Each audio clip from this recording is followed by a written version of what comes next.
Hello, everybody, and this is Qesheth again with the next in the series of talks that I've been doing entitled The Tarot, the Major Arcana, and the Paths of Return. In these talks, again, I've been talking about the path of initiation as revealed in the Major Arcana of the Tarot.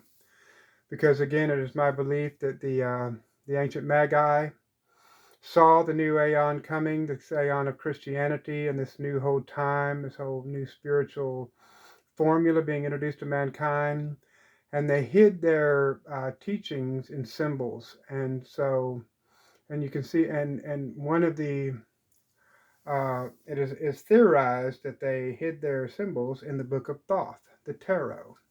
So in the Major Arcana is the complete uh, map or process of initiation. And in these talks, we have been discussing that, or I have been discussing that. I've been talking about that. I know in the last talk that I talked about doing the three supernal cards together, which would be the Priestess, the Magi, and the Fool, but I decided not to because there's so much information per card. So I decided to do them one at a time. I'm going to try to speed these classes up. I'm not getting them out fast enough. I've been so busy, some things have come up. So I can go on because the next class that I'll do after I finish this series is a talk on the introduction to the I Ching, one of my favorite oracles. Again, my name is Qesheth, Nun 93. Uh, this evening here, I'll be talking about this path that leads from Kether to Tippereth, the supreme spiritual self to our spiritual center. Again, the tree of life is both the microcosm and the macrocosm. So it's imaged in your spiritual, in your the makeup of your soul, or your spiritual makeup. Okay. I hope I make that pretty clear to understand. We'll start again with a reading from the Sefer Yetzirah. It says the 13th path is named the Uniting Intelligence and is so called because it is self, the essence of glory. It is the consummation, okay, listen, the consummation of the truth of individual spiritual beings. So it's the uniting intelligence. This is the path that unites the supernals with the microcosm, or unites Kether, the supreme idea, the crown, with your spiritual center. Uh, Again, it connects Kether with Tippereth. If you remembered my previous talk, where I talked about the parts of the soul in Kabbalah and the Tree of Life, this is the Yekita, the Neshama, and the Chikia. Okay, so these are different parts of the soul. Christianity totally lost any understanding of the spiritual makeup of the individual, and so we've kind of lost that idea. But even in Norse mythology or North teachings, you have the idea that the spiritual makeup of a person has different levels, and this again is the path that uh, connects the supreme spiritual self to your center. It's Atu, the High Priestess. Again, the card is called the Uniting Intelligence. The esoteric title for this card is the Priestess of the Silver Star, which is very interesting if you are familiar with Crowley's system of the AA. The AA is the symbol of the AA is the Star of Babylon, or the Star of the Priestess. In the Book of Lies, it says that the aspirants to the AA are men, but the initiates are women.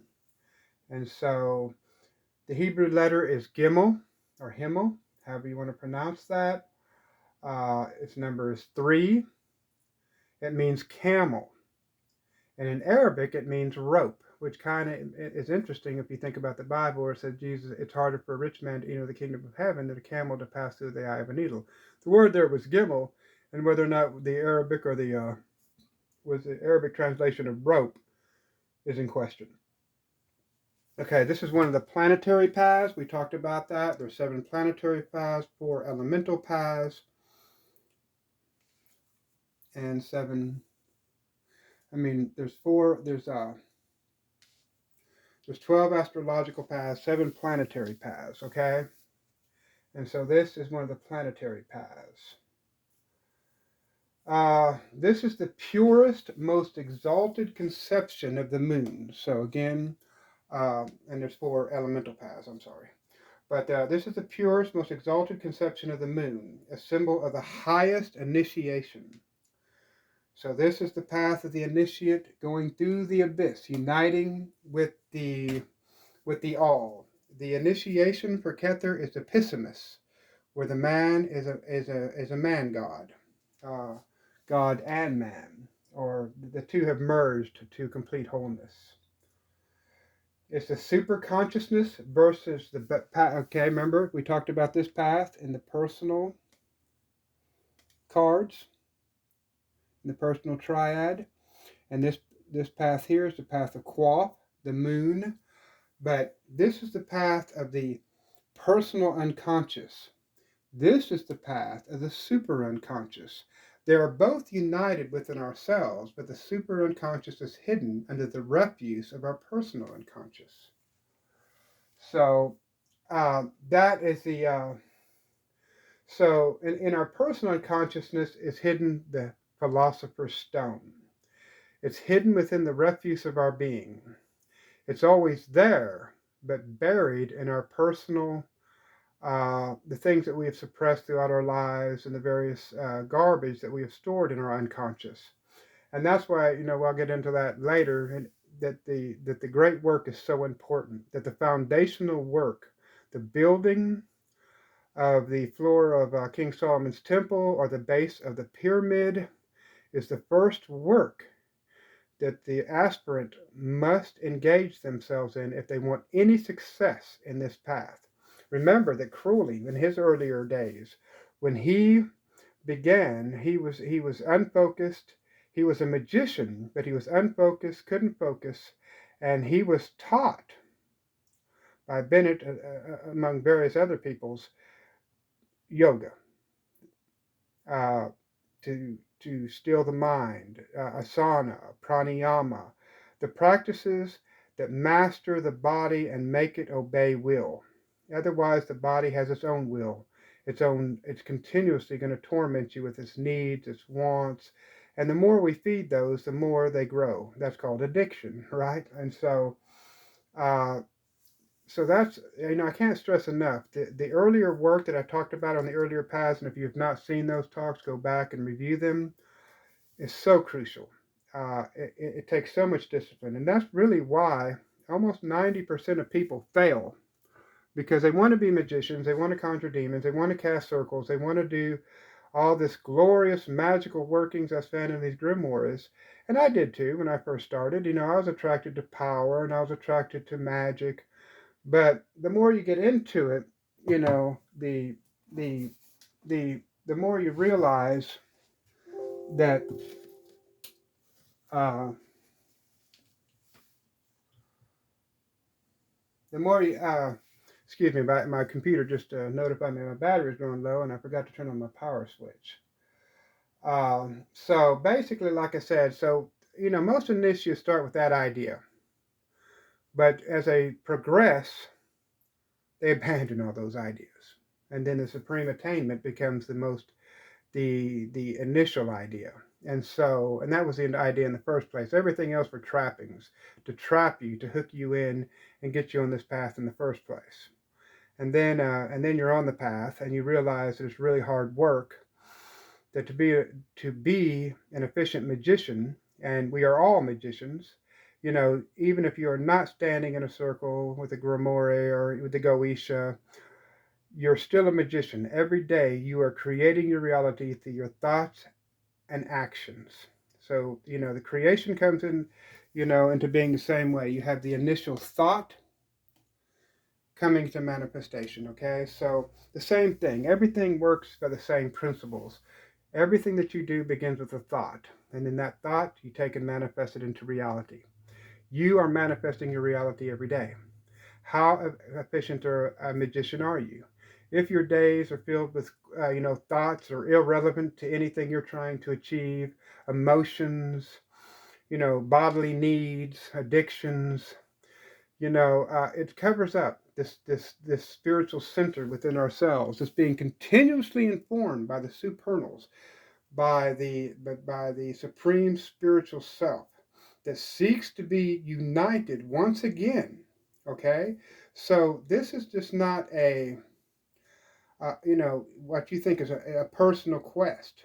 This is something you're being pulled to do because your supreme spiritual self seeks unity back to the source, and it will achieve that through rebirth to rebirth, or in one lifetime, or however your dedication. Okay, she sits on the middle pillar. We talked about that. The pillar of equilibrium of the mystic's path. Okay, uniting the four elements. So here we have water, air, fire, earth. She unites those four elements and brings them into manifestation. She is the she is the uniting the four elements of the manifestation. She is the HGA. Crowley called her the HGA. Think about that. She is the electromagnetic substance of the universe that attracts unto herself various combinations of the elements to make up the manifested universe. She is the uppermost point of the pentagram. So if you think about the pentagram, it's the four elements ruled by spirit. The uppermost point representing spirit. And at this point in the spiritual journey of the initiate, uh, the aspirant is stripped of all superfluities, stripped to his essence. So as you've gone along this path, you've been stripping off the non-essentials to the point that I described it in one of my earlier talks as the onion. You're getting to the center of that onion. You're peeling off all the superficial stuff, all the stuff that's not in accord with will. And so at this point, you've stripped those things down. You become pretty much the bare essence of yourself, that which you were since the beginning and always have been before incarnation, because you're always connected. But through incarnation and our involvement and fascination with the material forms of this universe, we forget that we are connected. And that is, again, why the preliminary work is so important. She is the huntress, Diana, Artemis, the eternal virgin, untouched through incarnation. I'm reminded of the statue of Isis that I've talked about before, that is inscribed with the words, I am all that has been, and is, and shall be. No man shall lift my veil. And that is a reference to the stripping of the individual self and becoming one with the all.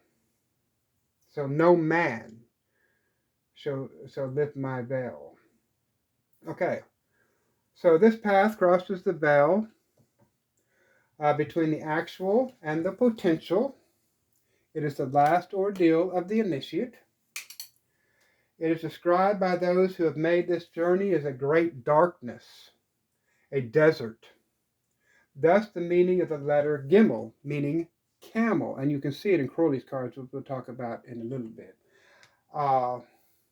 Showing also that there's some impetus, some pushing of the initiate towards this final leap and aiding them along their journey. So those who have made this journey describe it as, at this point, even your HGA consciousness leaves you and you're on your own. It's like another darkness that you must enter into. But there is something pulling you along this path. And again, it is you could say, like, let's say the positive and negative uh, charges of an atom, where they seek to be united. And so, or an electron. And I kind of see it the same way, where the initiate, you're destined to make this journey eventually. because it's not only your personal impetus or will that's willing this to happen. There are forces pulling you, guiding you along. At first, it doesn't seem that way because, when you first get on the journey, your personal crap has gotten so much in your way that you can't. You're so disconnected that you're going through these various stages of work in order to make this connection. But during those earlier stages, that the in the paths of the personality, it seems like you're alone. I mean, it's a very lonely time, and at this time, they say it's very lonely also. She regulates the tides of light as the moon regulates the tides. So she regulates the tides of manifestation. Okay, so this path, as well as Daleth and He, show the feminine manifestation in three forms. So we have the path of the High Priestess. I'm sorry, the path of the star. He. So we have the path of the High Priestess. We have the path of He, and Daleth, the path of Venus that we talked about in the last talk that I talked about. Just like the paths of Va, Zadi, and Yod represent the three male manifestations, 0 and 1 being hermaphroditic, okay?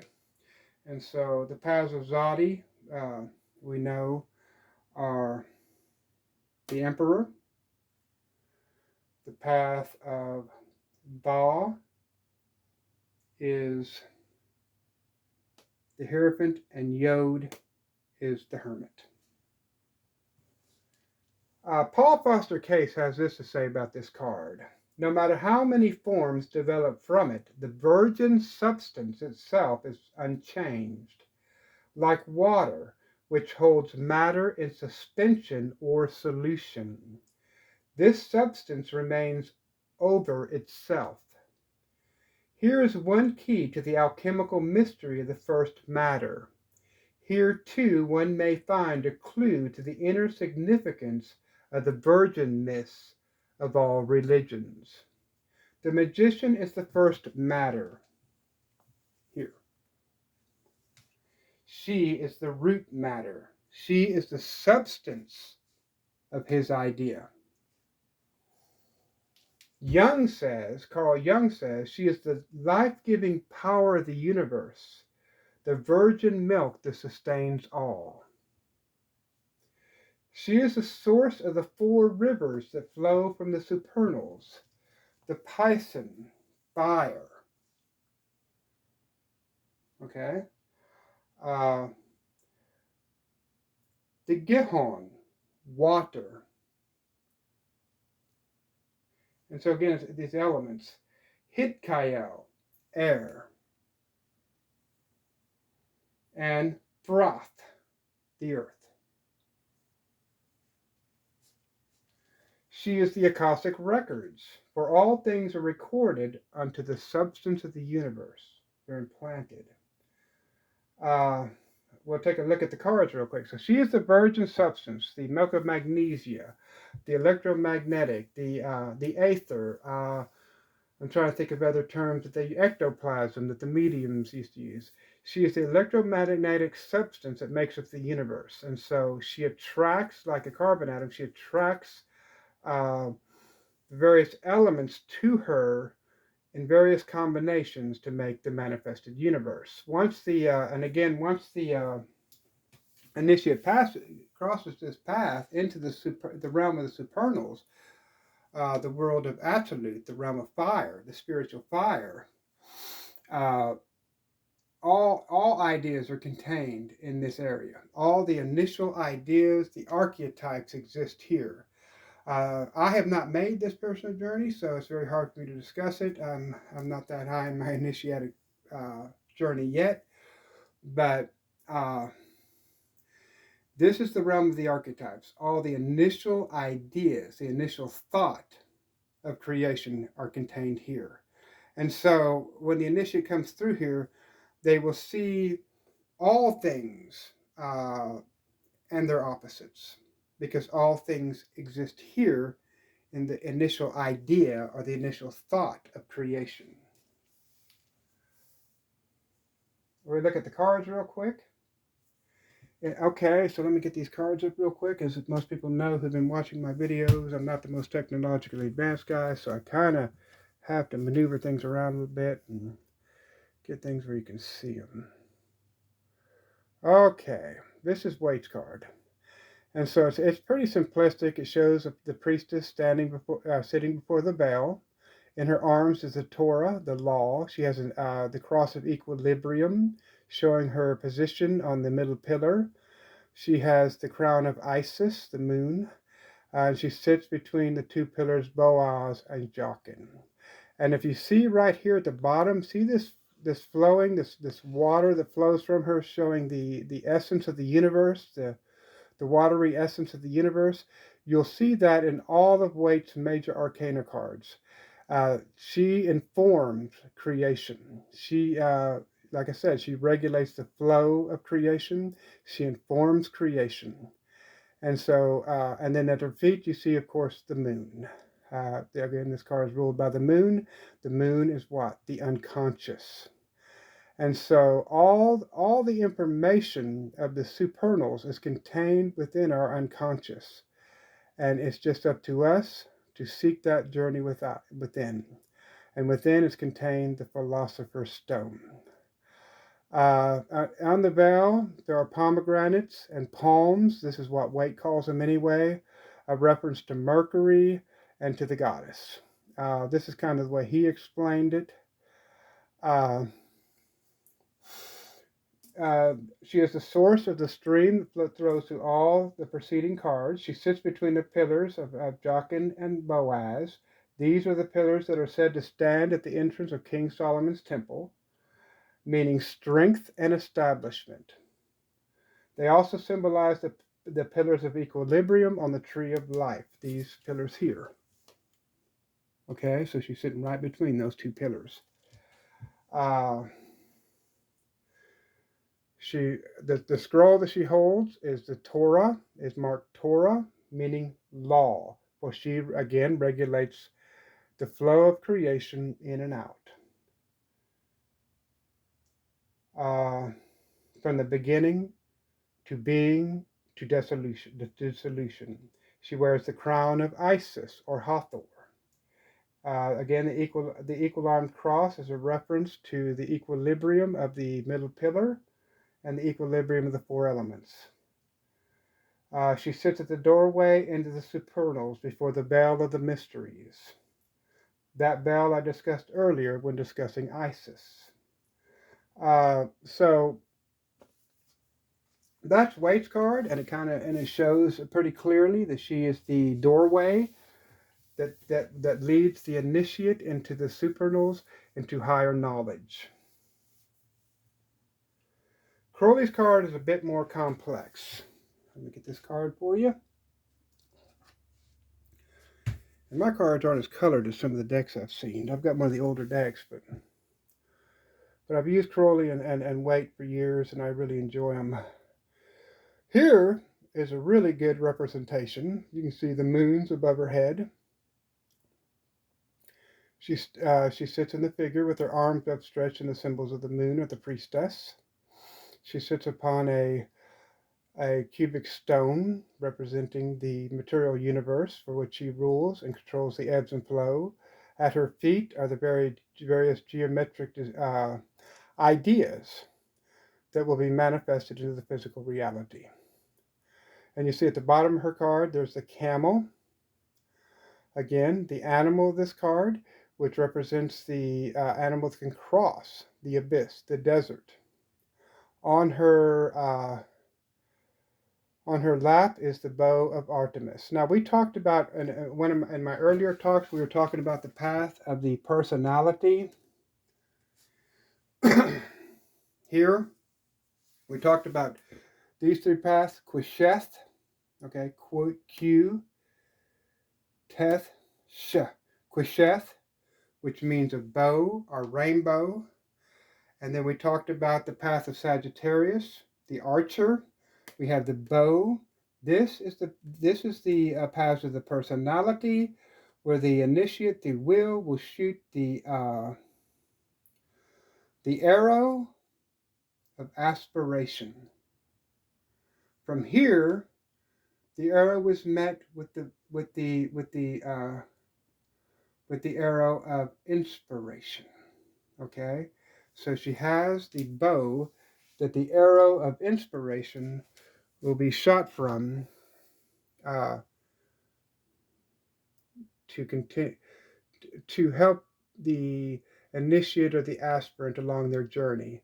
Because every so often you get these great insights and this great revelations, followed by great darkness and more insights and more revelations, and then more darkness, and so it's kind of an unfolding process. The path to enlightenment is not necessarily the path of, where you sit under the Bodhi tree and you're enlightened all in one fell swoop. Boom, you're enlightened.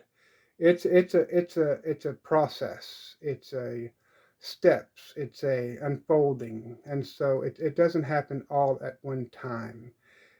You get many revelations, and you grow, and until you reach the ultimate realization. In Crowley's card, she is veiled in light, and you can see that light, and you can kind of see the pillars on the either side of her, okay? You see those, okay? And she's veiled in light. Crowley had this to say about this card. It is important for high initiation to regard light not as the perfect manifestation of the eternal spirit, but rather as the veil which hides the spirit. Now, I talked about this in earlier talks. There's a light so strenuous that it is not perceived as light. We perceive certain spectrums of light, but certain spectrums of light are invisible to us. In the same way with sound frequencies. And so remember that everything in creation is composed of various frequencies of light. Electrons, the building blocks of matter, can manifest both as particles and waves. And that the reason you're able to perceive things is because they reflect back the light they do not absorb. So think about that. So if something appears blue to you, that's because it's absorbing all spectrum of light except blue. It's reflecting blue back. And so nothing actually inherently has color. Everything is made of light. So if you turn off the light, you do not perceive these things. And I talked about in earlier talks about the fact that the adepts of the major religions of the world only reached as far as Tippereth. And that's why a lot of their symbology in their temples is all about light, all about gold. And it's because their adepts never reached past the initiation of the minor adeptus, because the spiritual formula has changed. And with the change in the spiritual formula, the keys to the abyss are now opened to the aspirant who seeks that journey.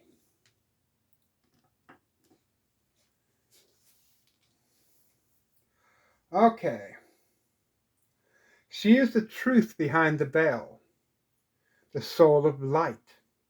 She is the matrix as shown in Crowley's card. So you see that, and you saw it in the universe card also. You saw these patterns of the universe, and she's the same thing here. And I've seen this. Now, this is something I was able to actually observe myself. The matrix of the universe, how the material universe is made up. And so this is what helps you along as you have these experiences and these visions and these various things that happen that substantiate the truths you have been taught for so long. At first, you're just going on what people tell you, and intuition, your personal reasoning. But as you have different experiences, it helps to substantiate what the old ones have been talking about all along. At her feet, we talked about the various geometric shapes that will be impressed upon the manifested world. She has the bow of Artemis, Diana, upon her lap. And one of the books I highly recommend for people seeking to start this journey is Daniel J. Gunther's book, Initiation and the Aeon of the Child. It kind of explains what I've been talked about all along is the fact that the spiritual formula in the new aeon has changed. We go through, through various epochs of evolution. The spirit, like the religions that exist today, the major religions today are abrogate. They're no longer effective, as we can see in the world around us. Uh, Nothing is static. Everything evolves and everything changes as mankind's understanding and ability to comprehend changes. Does that make any sense? And so we're living in a new aeon. We're living in a time of a new spiritual formula. And this is the formula also where there's nobody dying for you. You, the initiate, are responsible. You are God. You are the one responsible for your life, for making the things happen in your life, and for making attainment, for your journey of attainment. Not to say that you won't get help, and that you're not being aided by your HGA, your higher supreme self, that seeks also. And in Jewish thought, you have the Shekinah, who has fallen into material creation, who seeks to be reunited again uh, with the source, with the Father. So the mother, the Shekinah, falls into material manifestation and seeks to be redeemed. And that's kind of a good little, you know, uh, good symbology for this, because of the fact that that's exactly it. There is something within you that seeks to be reunited with the source. And I think that's a lot of the problems in the world today is, we're trying to replace spirit with material things, convince people that money and material things will replace spirit. And so when you look at our society, we have, suicidal depression among our teens. Our society is not fulfilling people because it's a materialistic society. And the religions themselves are materialistic. And so they're not fulfilling the spiritual needs of mankind. And so we're having a lot of problems now uh, because the religions are abrogate. They're no longer effective. They no longer serve the purpose for which they came into being. And so once something becomes abrogate, it becomes evil because its time is done. I'm trying to find better words to express that. And so these religions become actually dark, evil forces that actually will destroy the psyche of the individual. See, because the religions, the three major religions today have created such a huge dichotomy within the spirit of man and with nature that that we have to abandon them. Mankind has to abandon these belief systems in order to come back to wholeness. Uh, let's go over some of the attributions for this path. The color in the king scale is blue. The stones are, and these attributions are taken from 777. The stone is moonstone, pearl, crystal, or hematite. The plants are almond, mugwort, hazel, moonwort. Magical power is the white tincture, which we talked about, the milk magnesia. There are some other things that go into this. These tinctures that the alchemists used to make, but that's not something I'll go into with these talks. Clairvoyance, divination by dreams. And so, Jung was a big guy about, observing our dreams because the subconscious speaks in symbols. People say, well, my dreams are just ramble. They don't teach us anything. You got to remember, they don't come right out in words and tell you what they mean because the unconscious speaks in symbols. And most of the time, it's symbols that you're familiar with, symbols that you have dealt with in your life. The perfumes for this path are menstrual blood, camphor, aloes, and all sweet virginal odors. The weapon is the bow and arrow. And the holy book is Liber 7, chapter 6. So again, if you draw this card in a reading, it is a message from the higher spiritual self. Again, she represents the the matrix of the universe, the electromagnetic substance of the universe that is always unchanged through incarnation. So you're at your essence, okay? At your essence, your essence is totally untouched by incarnation. There's a part of you that is pure essence, and this part of you is totally untouched or uncontaminated by material manifestation or physical manifestation to this world. And again, she is the uniting intelligence and uniting the supernals with the supreme spiritual self, the Yekata, with the personal or our spiritual center. It's always there. It's always informing us. It is us who broken that connection through our fascination and involvement with the material world. And it's us. It's up to us as initiates to reconnect. That's the meaning of religion and yoga, to reconnect and start being guided. And that's another reason why, Crowley called this the HGA, because again, once you're reconnected and you've gone through these various paths, you're receiving direct information, and it's infallible, meaning that it's not like your gut feeling or something. Sometimes you get this thought and you don't know, well, is that me, or is that, when you reach this level of initiation, especially when you reach the Adeptus Minor, you will know.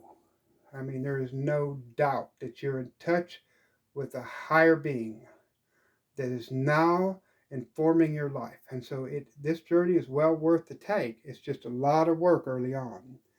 If you ever have any questions about the work or any practices, please leave them in the comments. I'll be glad to answer any questions. Again, my name is Qesheth. That's about all I have to say for this card. During this talk, my next talk, of course, will be on the Magician, and then I'll do the full, and then I'll follow with a talk on the I Ching. But for now, that's all I have to say about this card. 93, everybody.